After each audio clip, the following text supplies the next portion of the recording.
प्रसव के दौरान विवाहिता की मौत के बाद परिजनों ने अस्पताल में की जमकर हंगामा।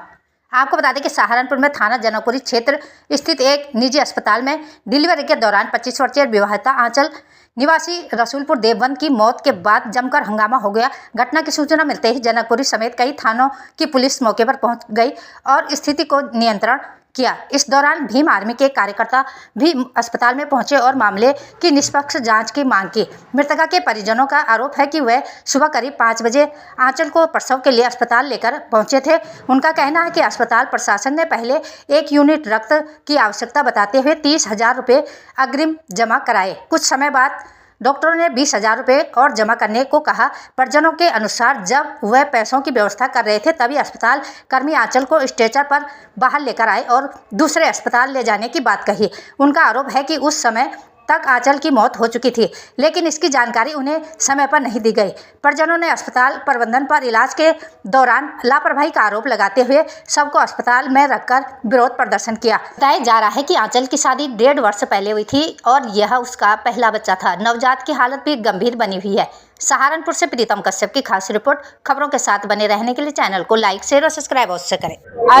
अंशु श्रीवास्तव डॉक्टर ने और क्या नाम, इन्होंने पेशेंट हमने भर्ती करा था सुबह 5 बजे, तो इन्होंने एडमिट कर लिया था। इन्होंने एडमिट किया, कह रहे नॉर्मल है, कोई दिक्कत नहीं है। इन्होंने एडमिट कर लिया था वो, तो एडमिट करने के बाद ये कहने लगे 30,000 रुपये जमा कर दो, ऑपरेशन होगा। हमने 30,000 रुपये जमा कर दिए। जमा करने के बाद इन्होंने ऑपरेशन करा, बच्चा हुआ हमारा। तो बच्चा होने के बाद ये कहते हैं बच्चा थोड़ा नाजुक है। डॉक्टर को इन्होंने खुद बुलाया, बच्चे वाले, उसे दिखाया और वो बच्चे को साथ भेज दिया। हमारे जो साथ में थे वो पीछे पीछे गए, बच्चे को भर्ती कर आए। आके फिर ये इन्होंने कहा खून चढ़ेगा। इन्होंने 3,000 रुपये हमने खून की बोतल के दिए, वो चढ़ा। एक साइड इन्होंने ग्लूकोज और एक साइड खून की बोतल चढ़ाई। उसके बाद फिर इन्होंने 2 घंटे बाद फिर कहा कि खून की बोतल चाहिए। फिर हमने 1 बोतल और दी। फिर इन्होंने वो 2 बोतल इकट्ठी चढ़ाई और फिर उसके बाद इन्होंने कहा कि आप कौन हो। हमें बुलाया, हम अंदर गए, मैं और मेरे हस्बैंड अंदर गए। हमने कहा कि हम मामा मामी हैं लड़के के। तो वो कहने लगे कि आपकी बहू सीरियस है, मरीज आपका सीरियस है और 20,000 रुपये जमा कर दो। मैंने कहा मैं अभी बुला रही हूँ, बात कर रहे हैं, हम अभी बुला रहे हैं। मैंने अपने सारे जो हमारे साथ थे हमने उन्हें बुलाया, हमने उन्हें बताया। फिर उन्होंने बात करी। बात करने के बाद मरीज, मैंने कहा क्या नाम, मुझे मिलने नहीं दिया पेशेंट से, हमें धक्के देके बाहर निकाल दिया।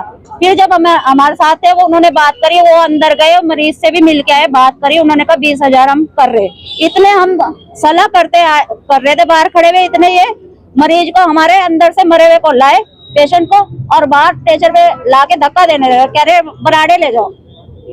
तो फिर हमारे साथ वालों ने उस मरीज को अंदर करा। फिर हमने जबरदस्ती करी। हमने देखा वो बिल्कुल ठंडी थी और फिर फाइल भी हमारी फाड़ी। तो हमने फाइल खींचने के लिए हाथापाई हुई हमारी, उन्होंने फाइल फाड़ी, चोट भी लगी मेरे। हाथापाई फाइल फाड़ने के ऊपर हुई भैया। हम कह रहे थे फाइल हमें दो, वो फाड़ रहे थे फाइल। कहाँ के रहने वाले हैं मरीज? मरीज तो हमारा है देवबंद के पास, रसूलपुर का, और मैं हूँ ही सहारनपुर की। अभी आपकी क्या हो रहा है? कहाँ बॉडी आपके पास है या फिर? बॉडी तो अभी अंदर ही है भैया, बॉडी तो हमारे पास है। वो तो कह रहे ले जाओ। हम इंसाफ चाह रहे। हमारा मरीज जो इन्होंने जैसे करा, ये हमें बता देते कि आपका मरीज ऐसे ऐसे है, रेफर कर देते। ये हमें पहले ही जवाब दे देते, हम अपने मरीज को कहीं भी ले जाते, ये हमें जवाब दे देते। इन्होंने हमें टाइम के टाइम, ये मरीज को डॉक्टर भी साथ और डॉक्टर ने भी साथ, पूरा स्टाफ, ये मरीज को। कौन डॉक्टर है, क्या नाम है? डॉक्टर का नाम नहीं मुझे पता। क्या कार्रवाई चाह रहे हैं हम ये कार्रवाई चाह रहे हैं कि जो हमारा मरीज इन्होंने ऐसे करा, हमारा मरीज हमें वापस चाहिए।